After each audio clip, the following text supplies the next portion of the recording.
आज का हमारा टॉपिक है जर्नल एंट्री, यानी कि जब भी व्यवसाय में कोई लेन देन होता है तो उसका पुस्तकों में जो लेखे हैं वह किस प्रकार किए जाते हैं और उन लेखों संबंधित नियमों के बारे में आज हम जानकारी प्राप्त करेंगे।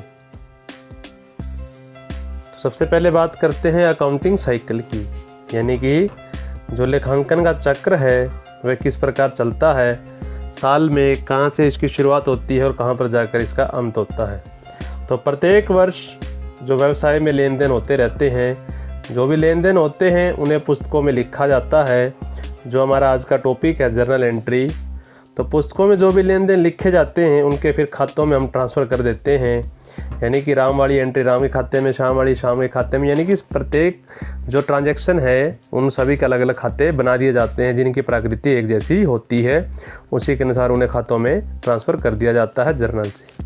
उसके बाद आता है ट्रायल बैलेंस। जितने भी खाते हमने बनाए हैं प्रत्येक खाते का कुछ ना कुछ बैलेंस निकलता है, किसी का डेबिट किसी का क्रेडिट, यानी किसी से लेना और किसी को देना। तो जो ट्रायल बैलेंस है, एक तरफ डेबिट बैलेंस लिखे जाते हैं सभी और एक तरफ क्रेडिट, और इन दोनों का टोटल जो है वो मिल जाना चाहिए। अगर मिल जाता है तो मानकर चलते हैं कि वो ठीक है, अगर नहीं मिलता है तो कुछ ना कुछ गलतियां रह गई हैं जर्नल एंट्री या लेजर बनाने में। फिर बात करते हैं ट्रेडिंग प्रॉफिट एंड लॉस, यानी लाभ हानि खाता बनाया जाता है यह चेक करने के लिए कि एक वित्तीय वर्ष के अंत में व्यवसाय को कितना लाभ या हानि हुई।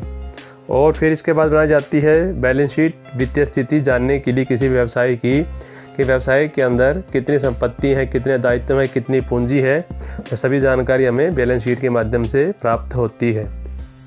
और अंत में हम स्टडी करते हैं, एनालिसिस करते हैं हमारे जो साल के अंत में जो परिणाम प्राप्त हुए हैं तो उसमें अच्छा है या बुरा है। अगर अच्छा है तो उसके कारण क्या रहे, ताकि उन कारणों का पता लगा के हम आगे और अच्छा कर सकें। यदि परिणाम अपेक्षा अनुसार नहीं रहे तो उनमें कुछ कमियां हैं या खामियां हैं तो उन खामियों का पता लगाना है और उन कमियों का पता लगाकर उन्हें दूर करना है, ताकि आने वाले समय में जो कमियां हैं वो व्यवसाय को नुकसान ना पहुंचाए। तो ये एनालिसिस करना हमें अंत में।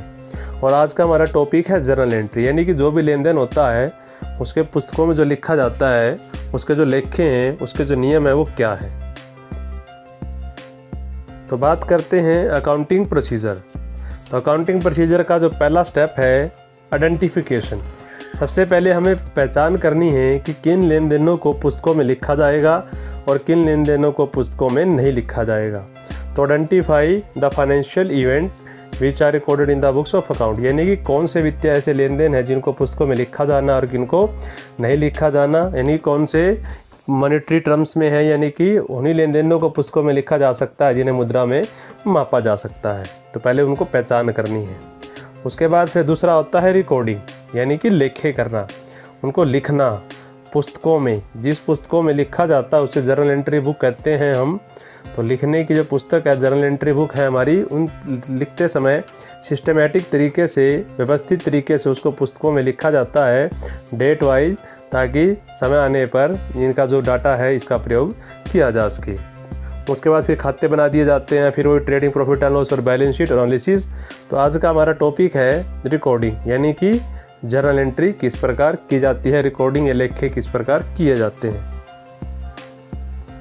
तो जर्नल एंट्री का ये डायग्राम है, तो उससे देखते हैं एक बार कि अगर लेखे जो हैं, अगर कोई छोटा बिजनेसमैन है या बड़ा बिजनेसमैन है, अगर छोटा बिजनेसमैन है तो व्यापारी है, तो वह केवल एक पुस्तक का यूज़ करता है लेखे करने के लिए, जिसे जर्नल एंट्री बुक कहते हैं। तो एक पुस्तक से उसका काम चल जाता है लेखे के लिए, अगर छोटा बिजनेस व्यापारी है। तो अगर वो व्यापारी बड़ा है या बड़ा बिजनेसमैन है, लार्ज स्केल पर उसका व्यवसाय फैला हुआ है, तो वह जर्नल एंट्री करने के लिए तो इन 8 बुक्स का यूज़ करता है, जिसे हम 8 बुक्स को अगर मिला दें तो सब्सिडरी बुक्स भी कहा जाता है। तो इन सब्सिडरी बुक्स का नाम है या 8 बुक्स के नेम है जिनके अंदर जर्नल एंट्री की जाती है। यदि व्यवसाय बड़ा हो तो उसके पहले है purchase book, purchase return, cell return, BR, PP, cash और जर्नल प्रॉपर। तो 1 बाय 1 जल्दी इनको समझते हैं। तो क्या है ये परचेज बुक, जिसके अंदर उधार लेन देनों का लेखा किया जाता है। सिर्फ जो उधार लेन देन हुआ है, उधार परचेज है तो खरीदने का, उधार खरीदने की जो भी लेखे हैं वह परचेज बुक में किए जाते हैं। फिर आ जाता है परचेज रिटर्न, यानी कि जो भी हमने उधार खरीदा था उसमें से अगर कोई वस्तु या प्रोडक्ट हमें पसंद नहीं आता या ख़राब निकल आता है तो उसे हम वापस कर देते हैं।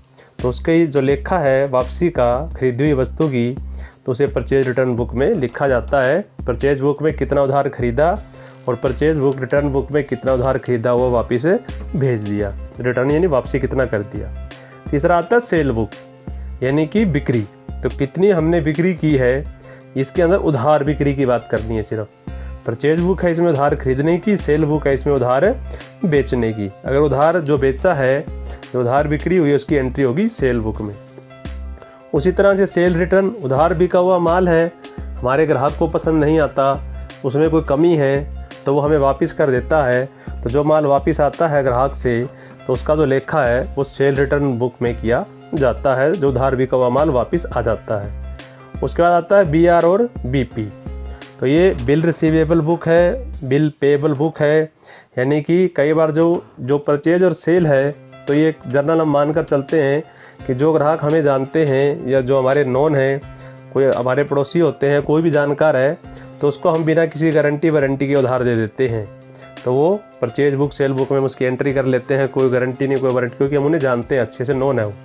लेकिन कुछ ग्राहक ऐसे होते हैं जिन्हें हम नहीं जानते या हमें उन पर विश्वास नहीं है, या पैसे का लेन देन होता है क्योंकि व्यवसाय में, तो इस केस में हम उनको जब उधार बेचते हैं तो उनसे एक BR या BP, यानी कि BR में बिल रिसीवेबल, अगर हम उधार बेचते हैं तो हमें BR मिलेगा, यानी रिसीवेबल यानी प्राप्त होगा पैसा। एक BR एक नोट है जिसके अंदर जो खरीदने बेचने वाला जो है वचन देते हैं एक पर्टिकुलर टाइम पीरियड के अंदर भुगतान करने का।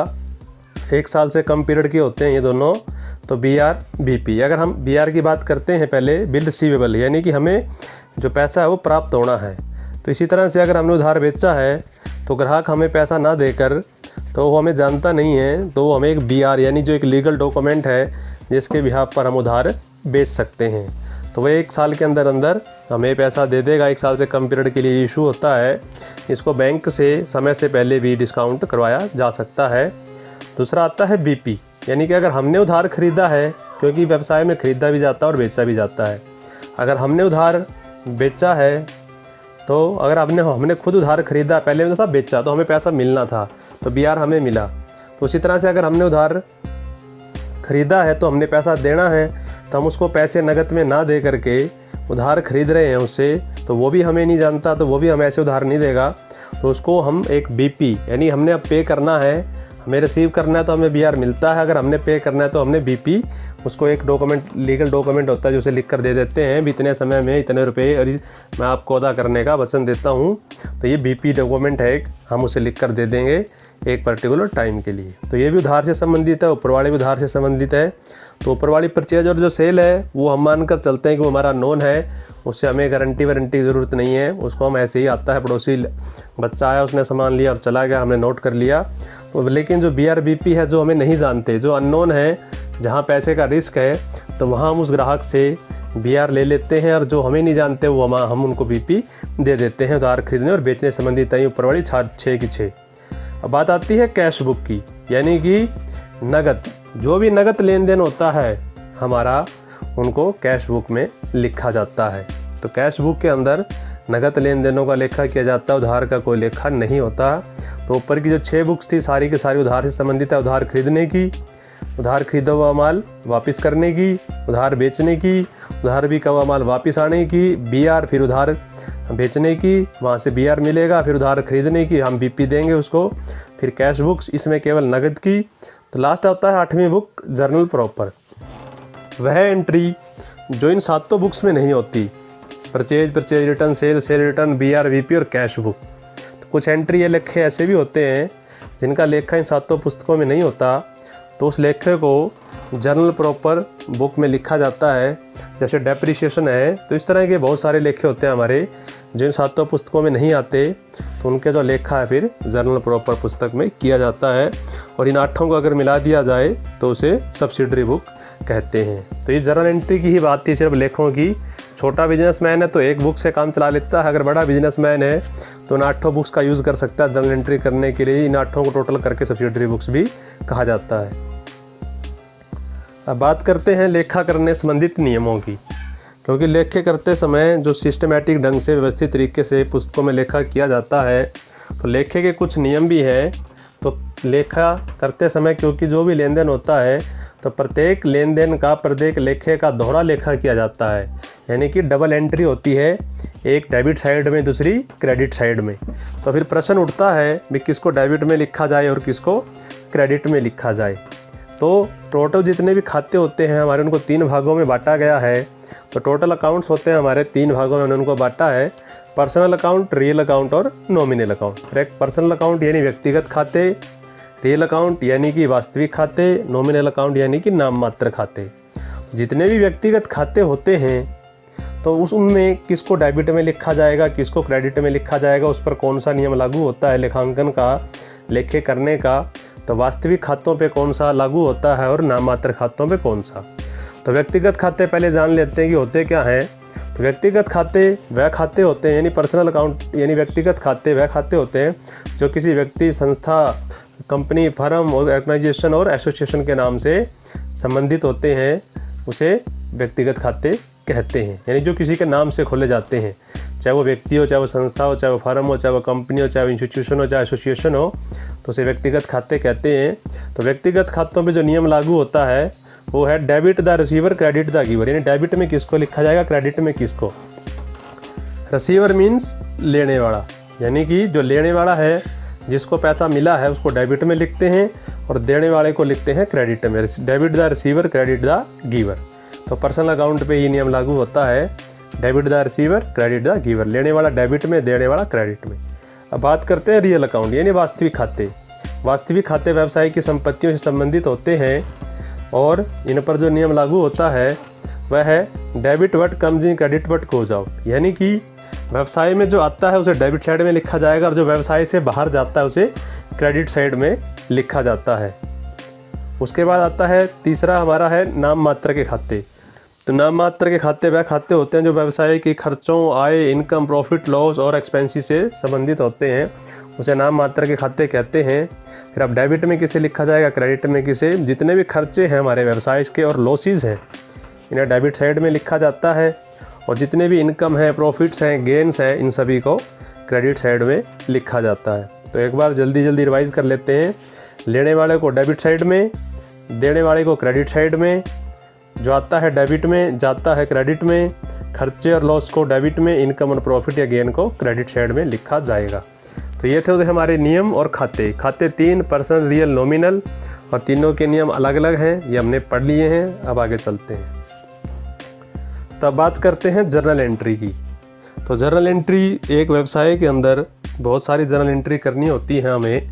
तो ये जर्नल एंट्री का फॉर्मेट है। तो सबसे पहले डेट लिखी जाती है, जो लेन देन हुआ वो किस तिथि को हुआ। उसके बाद पर्टिकुलर, यानी कि जो भी लेन देन हुआ है उसका जो ब्यौरा है वो इस पर्टिकुलर में हम देते हैं। उसके बाद आता है लेजर फेलो, यानी कि ये जर्नल एंट्री की बुक है। तो जो भी लेखा यहाँ होता है फिर उसको हम लेजर में ट्रांसफ़र करते हैं जर्नल के बाद। तो जर्नल में से जो ये एंट्री है लेजर में कितने पेज नंबर पर गई है, तो जर्नल के अंदर लेजर का पेज नंबर और लेजर के अंदर जर्नल का पेज नंबर हम लिखते हैं। तो वहाँ जर्नल फेलो का कॉलम होता है या लेजर फेलो का, यानी कि जर्नल वाली एंट्री लेजर में कितने पेज पर है और लेजर वाली एंट्री जर्नल में कितने पेज पर है। तो अगला कॉलम है LF यानी लेजर फेलो। फिर आता है डेबिट। एक अमाउंट डबल लिखा होता है हर लेन देन का, एक डेबिट साइड में और दूसरा क्रेडिट साइड में। तो डेबिट साइड में उसको डेबिट में लिख देंगे, जो क्रेडिट में उसको क्रेडिट साइड में लिख देते हैं। ये तो हुआ हमारा फॉर्मेट जर्नल एंट्री करने। तो अब हम सीखते हैं कि व्यवसाय की पुस्तकों में जो जर्नल एंट्री है या लेखे हैं वह किस प्रकार किए जाते हैं। तो ये पहला लेखा है या पहली जर्नल एंट्री है कि बिजनेस स्टार्ट करने की, क्योंकि सबसे पहले जो मालिक है व्यवसाय में पैसा लगाता है और बिजनेस को शुरू करता है। तो पहला बिजनेस शुरू होता है, उसके बाद ही बाकी लेन देन हो पाएंगे व्यवसाय के। तो इसलिए जो सबसे पहला लेखा होगा वह होगा बिजनेस स्टार्ट करने का। तो बिजनेस स्टार्ट करने का जो लेखा होता है, तो बिजनेस स्टार्ट करते हैं जब, तो मालिक के द्वारा व्यवसाय में पैसा लगाया जाता है और बिजनेस की शुरुआत की जाती है। और जो पैसा मालिक के द्वारा व्यवसाय में लगाया जाता है उसे कैपिटल कहा जाता है, यानी कि पूंजी कहते हैं। जो पैसा मालिक के द्वारा व्यवसाय में लगाया जाता है उसे पूंजी कहते हैं। तो बात करते हैं कि जब मालिक ने जो पैसा लगाया व्यवसाय में, उसका लेखा किस प्रकार होगा, जर्नल एंट्री किस प्रकार होगी। तो एक बात जो सबसे इम्पोर्टेंट है, जो ध्यान में रखनी है जर्नल एंट्री करते समय, कि जो भी लेखे आप करेंगे तो आपने जो लेखे करने हैं वो व्यवसाय के पॉइंट ऑफ व्यू से करने हैं। तो व्यवसाय को ध्यान में रखते हुए करने हैं, मालिकों को ध्यान में रखते हुए नहीं करने। क्योंकि व्यवसाय में आ रहा है या जा रहा है, व्यवसाय को फ़ायदा है या नुकसान है, तो व्यवसाय के पॉइंट ऑफ व्यू से यानी व्यवसाय को ध्यान में रखते हुए लेखे किए जाते हैं। तो ये पहली एंट्री है, मालिक ने बिजनेस में पैसा लगाया और व्यवसाय शुरू किया। तो बात करते हैं व्यवसाय की। व्यवसाय के पॉइंट ऑफ व्यू से देखना है कि बिजनेस में तो पैसा आया, व्यवसाय में पैसा आ गया क्योंकि मालिक ने लगाया है, तो व्यवसाय के पॉइंट ऑफ व्यू से एंट्री की जाती हैं। तो व्यवसाय में पैसा आया, और जब भी पैसा आता है वो डेबिट में जाता है क्रेडिट में, क्योंकि हमारा सेकंड नियम था debit what comes in credit what goes out, यानी जो आएगा डेबिट में जाएगा क्रेडिट में। तो मोस्ट ऑफ दी जो ट्रांजैक्शन है व्यवसाय की नगद में होती हैं। तो पैसा आता है तो डेबिट में जाता है तो क्रेडिट में। नियम भी यही कहता है debit what comes in credit what goes out.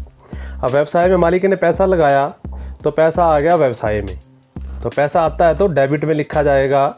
तो एंट्री होती है कैश काउंट डेबिट, यानी कि जो डेबिट साइड है वो बिल्कुल स्टार्टिंग से स्टार्ट होती है, और जो नीचे वाली क्रेडिट साइड है वो थोड़ा सा गैप दे के, यानी कि थोड़ा सा गैप दे के हमने उसको लिखना है, बिल्कुल आगे से स्टार्ट नहीं करना। और जो एंट्री करते समय जितने भी लेन देन है, हर लेन देन का दोहरा लेखा होता है, एक डेबिट साइड में दूसरा क्रेडिट साइड में, सेम राशि के साथ, सेम अमाउंट के साथ। तो एंट्री बनी इसकी, मालिक ने पैसा लगाया बिजनेस में तो उसे पूंजी कहते हैं, कैपिटल कहा जाता है। तो एंट्री होती है, जो व्यवसाय की पॉइंट ऑफ व्यू से देखें तो व्यवसाय में पैसा आया, मालिक ने लगाया, तो व्यवसाय में पैसा आता है तो डेबिट में, तो एंट्री हुई कैश काउंट डेबिट।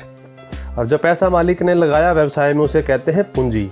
तो मालिक का नाम, क्योंकि मालिक के खाते हैं तो मालिक का नाम मालिक के खातों में आता ही नहीं, तो उसके बदले जो पैसा लगाता है मालिक उसे पूंजी कहा जाता है।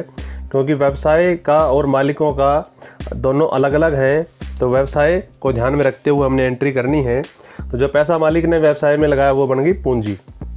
तो एंट्री हो गई cash count debit to capital. पैसा आया डेबिट में, और जो पैसा आया वो बन गया मालिक की पूंजी, तो टू कैपिटल। क्योंकि जो पैसा मालिक लगाता है उसे पूंजी कहते हैं। तो बिजनेस स्टार्ट करने की पहली एंट्री होती है cash count debit to capital. तो क्वेश्चन में एंट्री होती है, कोई भी नाम हो सकता है मालिक का, Ram started business with cash ₹50,000। तो यहाँ राम लिखने की ज़रूरत नहीं है, तो मालिक जो पैसा लगाता है उसे पूंजी कहते हैं, कैपिटल। तो cash count debit to capital. तो नीचे नरेशन दी जाती है इसकी हर एंट्री के, तो लिख दिया हमने बिजनेस स्टार्टेड विद कैश, यानी कि पैसा लगाकर नगद व्यवसाय शुरू किया गया। तो कैश काउंट डेबिट 50,000 ये डेबिट साइड है, और टू कैपिटल 50,000 क्रेडिट साइड में, यानी कि डेबिट और क्रेडिट दोनों बराबर होने चाहिए। हर लेखे का दोहरा लेखा होता है डेबिट और क्रेडिट। तो ये होगी फर्स्ट एंट्री बिजनेस स्टार्ट करने की। अब बात करते हैं दूसरी एंट्री की। जब बिजनेस शुरू हो जाता है उसके पश्चात हम खरीदते हैं सामान को, क्योंकि पहले खरीदेंगे फिर बेचेंगे। तो खरीदने की बात करते हैं, तो खरीदने के फिर दो लेखे होते हैं, नगद खरीदा है या उधार खरीदा है, और फिर गुड्स खरीदा है या अदर देन गुड्स खरीदा है।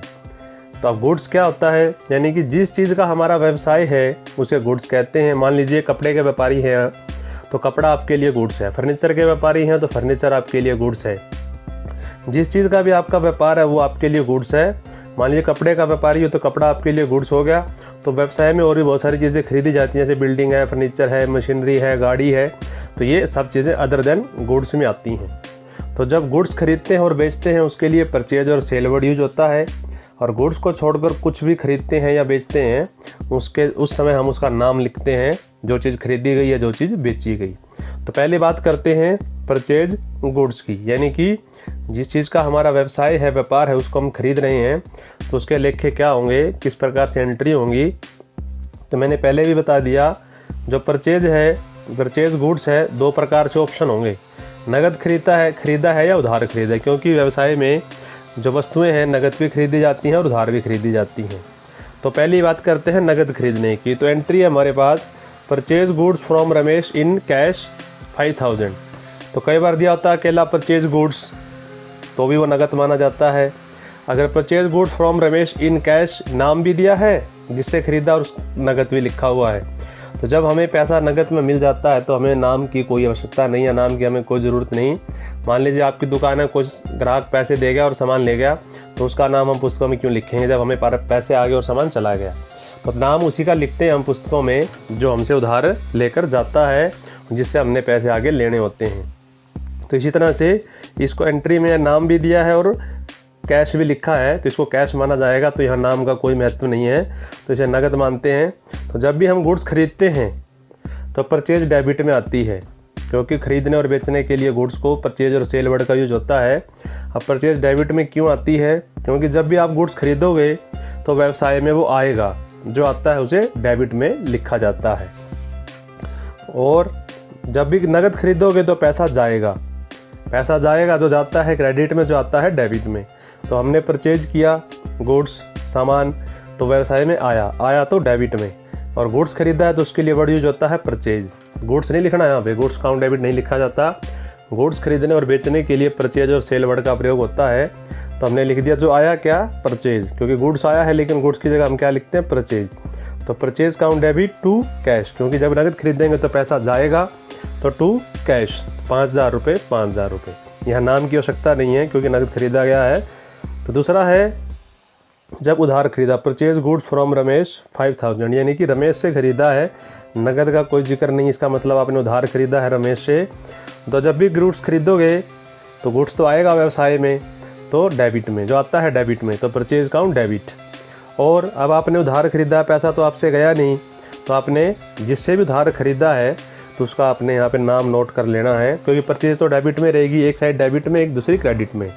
तो डेबिट में तो परचेज आएगी, अब क्रेडिट में किसे लिखा जाए, जिससे उधार खरीदा है। तो ये एंट्री हो जाती है परचेज टू रमेश।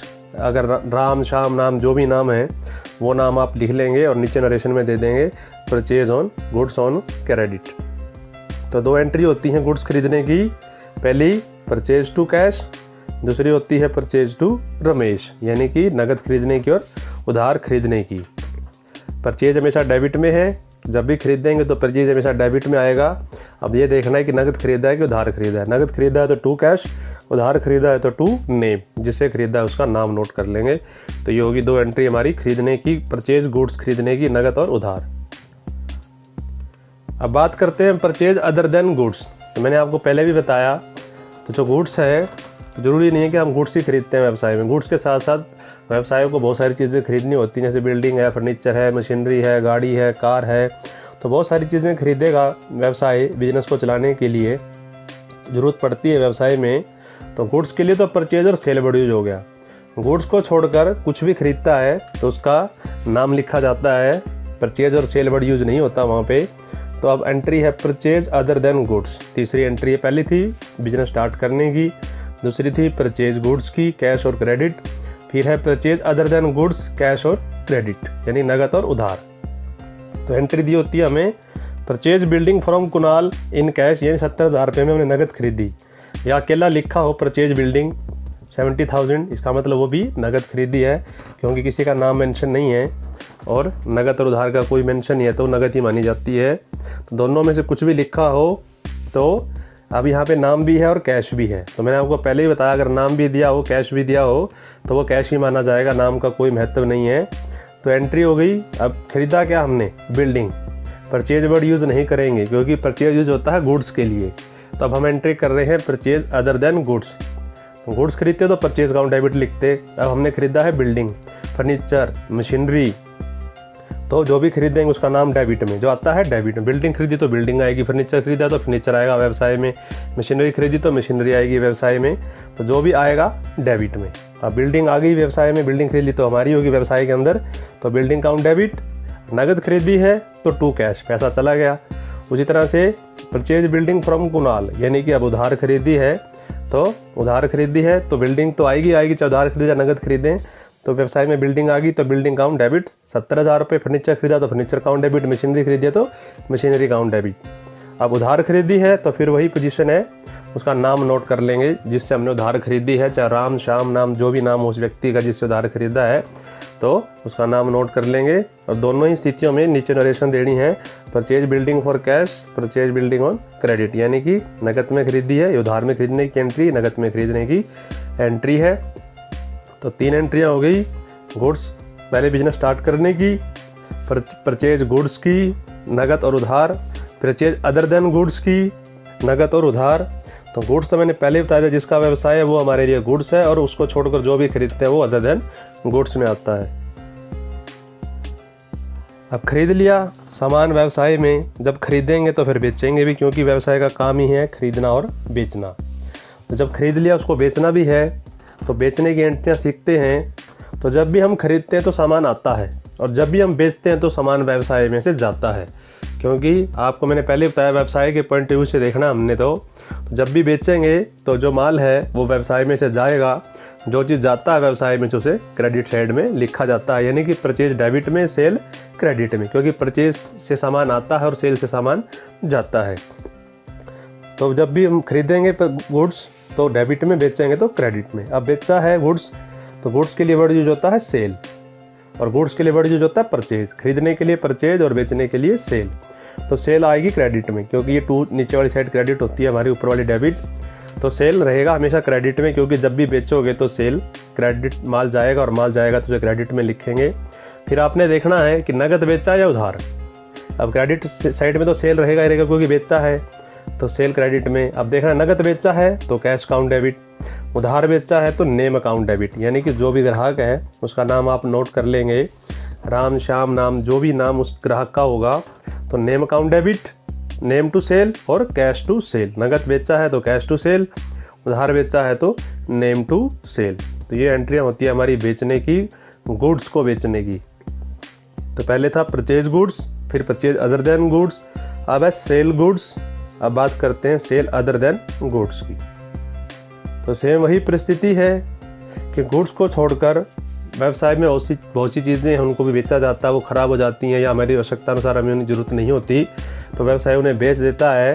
तो मान लीजिए कोई फर्नीचर पड़ा था व्यवसाय में, क्योंकि फर्नीचर खरीदना बेचना हमारा व्यवसाय नहीं है, तो ये हमारे लिए गुड्स नहीं है, तो हमने इसको राज को बेच दिया, कैश में बेच दिया 40,000 रुपये। अब जब कैश का जिक्र आ जाता है तो नाम का कोई महत्व नहीं है, तो वो कैश की एंट्री मानी जाती है।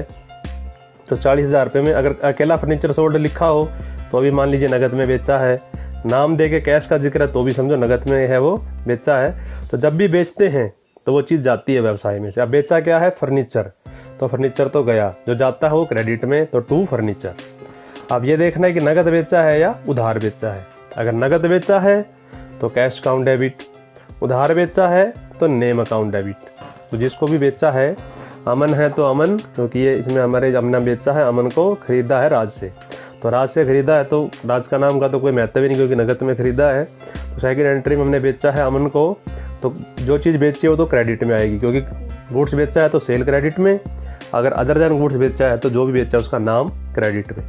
अब डेबिट में क्या आएगा? आपने देखना है कि नगद बेचा है या उधार। नगद बेचा है तो कैश अकाउंट डेबिट, क्योंकि पैसा आएगा व्यवसाय में। नगद बेचोगे तो उधार बेचोगे तो उसका नाम नोट कर लेते हैं हम, जिसको हमने उधार खरीदा है, बाद में पैसा देना है तो उसका नाम लिख लिया जाता है। तो ये एंट्री होगी सेल अदर देन गुड्स। अब बात करते हैं ड्राइंग की। तो पहले तो मालिक ने पैसा लगाया, वो तो होता है पूंजी मालिक की।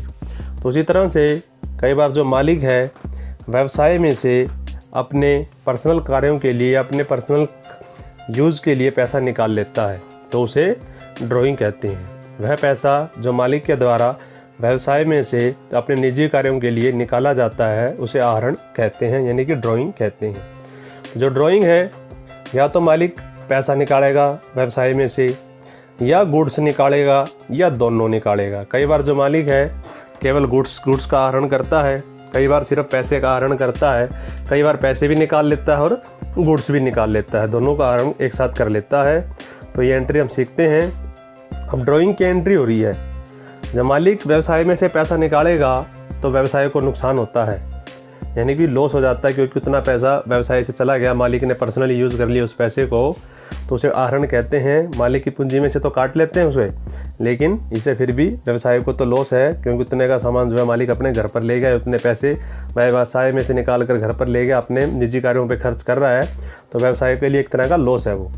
जितने भी लॉस हैं हमने पढ़ा है नियम हमारा तीसरा, debit all the expenses and losses, जो भी खर्चे हैं या लॉस उनको डेबिट में लिखा जाता है। अब ड्राइंग व्यवसाय के लिए लॉस है तो ड्राइंग तो आ गया डेबिट में, क्योंकि लॉस को डेबिट में लिखते हैं। अब बात आती है कि ड्राइंग गुड्स में की है या कैश में की है। अगर नगद निकाला है उसने व्यवसाय में से तो ड्राइंग टू कैश, क्योंकि बिजनेस में से कैश निकालेगा तो बिजनेस में से कैश कम हो गया, आता है डेबिट में, जाता है क्रेडिट में। व्यवसाय में से कैश गया तो क्रेडिट में। दूसरी बात करते हैं कि जब गुड्स की, यहाँ तो थी नगद की ड्राइंग करी है, अब बात करते हैं जब गुड्स की ड्राइंग करी है तो ड्राइंग तो डेबिट में रहेगा, क्योंकि लॉस है बिजनेस के लिए, तो जो लॉस है वो डेबिट में लिखा जाता है। अब जब गुड्स व्यवसाय में से जाएगा तो परचेज क्रेडिट में आ जाएगी, क्योंकि जब गुड्स आता है व्यवसाय में, आता है तो डेबिट में, जाता है तो क्रेडिट में। अगर गुड्स के लिए मैंने पहले बताया आपको परचेज और सेल वर्ड यूज़ करते हैं, तो गुड्स आया, क्योंकि यहाँ बेचा नहीं है, ध्यान रखना है, सेल नहीं लिखा जाएगा, क्योंकि गुड्स हमने बेचा नहीं है। तो मालिक जो है, कपड़े की मान लो शॉप है, तो अपने बच्चों के लिए कपड़े दुकान से निकाल लिए उसने डालने के लिए, तो जो गुड्स था, जो परचेज था वो कम हो गया, बेचने की वजह से नहीं, निकालने की वजह से। तो ड्राइंग तो लॉस है तो डेबिट में ही, और नीचे आएगा परचेज, क्योंकि अब गुड्स हमारे कम हो गए। परचेज डेबिट में है तो बढ़ता है, यानी गुड्स बढ़ जाते हैं, आता है तो डेबिट में, जाता है तो क्रेडिट में। अब परचेज गुड्स चले गए हमारे से तो टू परचेज, लेकिन ये बेचा नहीं है, ध्यान रखना है, इसलिए तो सेल नहीं आएगा यहाँ पे। परचेज कम करनी है, यानी गुड्स कम करने हैं तो टू परचेज। अब बात करते हैं, कई बार जो मालिक है गुड्स पैसे भी निकाल लेता है और सामान भी निकाल लेता है व्यवसाय में से, तो एंट्री हो जाएगी ड्राइंग। मान लीजिए इस एग्जाम्पल के अनुसार टोटल 40,000 रुपये की ड्राइंग करी है उसने, यानी 40,000 रुपये का सामान निकाल लिया और पैसे भी, जिसमें से कैश निकाला है 30,000 रुपये का और सामान निकाला है 10,000 रुपये का, तो एंट्री हो जाएगी इसकी। तो drawing count debit 40,000, to cash 30,000, to purchase 10,000, 30,000 रुपये का नगद और 10,000 रुपये का सामान। तो इस तरह से 3 प्रकार की एंट्री होती है ड्राइंग की, आहरण की। कई बार क्वेश्चन में इनकम टैक्स दिया होता है, वो भी एक तरह की ड्राइंग होती है, क्योंकि जो इनकम टैक्स है वो मालिक को अपनी इनकम पर देना होता है, और मालिक जो क्या करता है व्यवसाय में से खर्चों में इनकम टैक्स को दिखा देता है, क्योंकि वो व्यवसाय का खर्चा नहीं है। तो जो इनकम पर टैक्स, जो इनकम मालिकों का होता है, मालिकों को इनकम टैक्स भरना होता है, तो अगर वो व्यवसाय में से पे कर दिया जाता है मालिकों के द्वारा, तो वो भी ड्राइंग माना जाता है, तो उसे ड्राइंग मानते हुए एंट्री हम करेंगे। तो जो भी पैसा पर्सनल कार्यों में यूज होता है वो ड्राइंग कहलाती है। तो ये होगी हमारी ड्राइंग की 3 एंट्री, नगद की, सामान की और दोनों की एक साथ, ना सामान भी निकाल लिया और नगद भी निकाल लिया। अब बात करते हैं व्यवसाय में, हमेशा ही हमारा जो है व्यवसाय है बैंक के थ्रू चलता है हमारा लेन देन। तो व्यवसाय जो है बैंकों में पैसे जमा भी करवाता है और पैसे बैंक से निकालता भी है, क्योंकि ज़रूरत पड़ती रहती है व्यवसाय को। अगर एक्स्ट्रा में है तो बैंक में जमा करवा दिए, अगर ज़रूरत पड़ती है तो बैंक से निकलवा लिए। तो जब बैंक से पैसे निकालेंगे तो बैंक में से तो पैसे कम हो जाएंगे और नगद हमारे पास आ जाता है। अगर हम बैंक में जमा करवाएंगे तो कैश कम हो जाता है और बैंक में बैलेंस बढ़ जाता है। अब जहाँ आता है डेबिट में, जहाँ से जाता है वो क्रेडिट में। अब बैंक, मान लो पहली एंट्री है बैंक में जमा करवाने की, डिपॉजिट इनटू बैंक, तो बैंक में तो पैसा आएगा, जहाँ आता है डेबिट में तो बैंक में तो आ गया, और चला गया कैश, वो क्रेडिट में, कैश कम कर दिया, बैंक बढ़ा लिया, क्योंकि आया है तो डेबिट में, गया है तो क्रेडिट में। क्योंकि जब बैंक में जमा करवाने जाएंगे कैश तो हमारे से गया, आया कहाँ वो कैश, हमारे बैंक में। जहाँ आया डेबिट यानी कि बैंक अकाउंट डेबिट, जहाँ से गया कैश तो टू कैश, तो बैंक में आ गया और कैश चला गया, तो एंट्री होगी डिपॉजिट इनटू बैंक की। जितने भी आपने जमा करवाए हैं तो एंट्री होगी जमा करवाने की, bank account debit to cash. उसी तरह से ज़रूरत पड़ती है निकालने की, क्योंकि व्यवसाय में बहुत सारे खर्चे होते हैं जो हमें करने होते हैं। तो अब है व्यवसाय बैंक से पैसे निकालने की, तो बैंक से पैसे निकालेंगे तो कैश तो आ गया, कैश आएगा जब भी, क्योंकि बैंक से निकलाएंगे तो कैश आएगा, तो कैश आएगा तो कैश अकाउंट डेबिट जो आता है डेबिट में। अब हमारे पास तो आ गया पैसा कैश में के रूप में, और बैंक से पैसा कम हो गया, तो जहाँ से गया वो क्रेडिट में, आता है डेबिट में, जाता है बैंक से चला गया और नगद में आ गया, जो आ गया नगद में तो डेबिट, जो चला गया बैंक से वो क्रेडिट। तो 2 एंट्रियाँ हो गई बैंक से निकालने की और बैंक में जमा करवाने की। तो पहली जमा करवाने की बैंक टू कैश, क्योंकि बैंक में जमा करवाया तो बैंक में आया और कैश गया। दूसरी है बैंक से निकलवाने की, तो कैश आया और बैंक से गया। तो 2 एंट्रियाँ हो गई। तो आज के लिए हमारी इतनी एंट्रियाँ हैं, 8-10 हमने कर ली हैं। बिजनेस शुरू करने की, खरीदने की नकद में उधार गुड्स, अदर देन गुड्स नकद में उधार में, बेचने की गुड्स नकद में उधार में, अदर देन गुड्स बेचने की नकद में उधार में, उसके बाद बैंक में जमा करवाने की और निकलवाने की। और फिर 2 एंट्री हमने की थी अभी ड्राइंग की, कैश में, ड्राइंग गुड्स में और ड्राइंग दोनों में। तो आज के लिए हम इतना ही हैं। तो अगले लेक्चर में जो हमें कुछ और जनरल एंट्रियाँ लेकर आएंगे। और आप सभी का देखने के लिए धन्यवाद।